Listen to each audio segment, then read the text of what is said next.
தேவகுமாரா பாட்டு நியூல் அக்காவுடைய அப்பா எழுதின பாட்டு. நான் நினச்சே பாட்டில் இந்த பாட்டு இப்படி வரும்னு சொல்லிட்டு ஃப்ரெண்டுடைய சர்ச்சில் வர்ஷிப் பண்ண போயிருந்தேன்.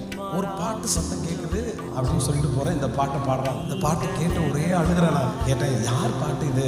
அரியலூரில் பாஸ்டர் வெஸ்லி ஐயாவுடைய பாட்டு அப்படின்னா. அப்போ அங்கிளுக்கு ஃபோன் பண்ணி கேட்டேன், அங்கிள் இந்த பாட்டு ரொம்ப பிடிச்சிருக்கு, நான் பண்ணட்டுமா அப்படின்னு. தாராளமாக பண்ணுப்பா. சரி, இதெல்லாம் வந்துடுச்சு, பர்மிஷன்லாம் வந்துடுச்சு, பண்ண ஆரம்பிக்கலாம் அப்படின்றப்போ இருதயத்துக்குள்ள ஒரு பயம். டே ஃப்ராங்க்லின், உனக்கு இதெல்லாம் தேவையா? பாட்டு போட்டு ஓடலைன்னா 10 பேர் உனக்கு கிண்டல் பண்ணுவாங்களே, பின்னாடி உன்னை பேசுவாங்களே, இதெல்லாம் உனக்கு தேவையா? உனக்கு இது தேவையில்லாதது, ஏன் உனக்கு வராததெல்லாம் நீ செய்கிற? அப்புறம் ஒரு நாள் காலையில் எழுந்து ஜெபம் பண்ணேன். ஆண்டவரே, நான் உமக்காக தான் பண்ணுறேன், தோத்தாலும் பரவாயில்ல, இதை செய்யலாம். ஜெபம் பண்ணி அதை வெளியிட்டோம். கர்த்தர் அதை பயன்படுத்தினார். அந்த தோல்வியின் பயம் எனக்குள்ளே இருந்து நான் அதை செய்யாமல் விட்டுருப்பேன்னா எனக்கு ஊழியத்தில் ஒரு மேன்மை கிடச்சிருக்கு.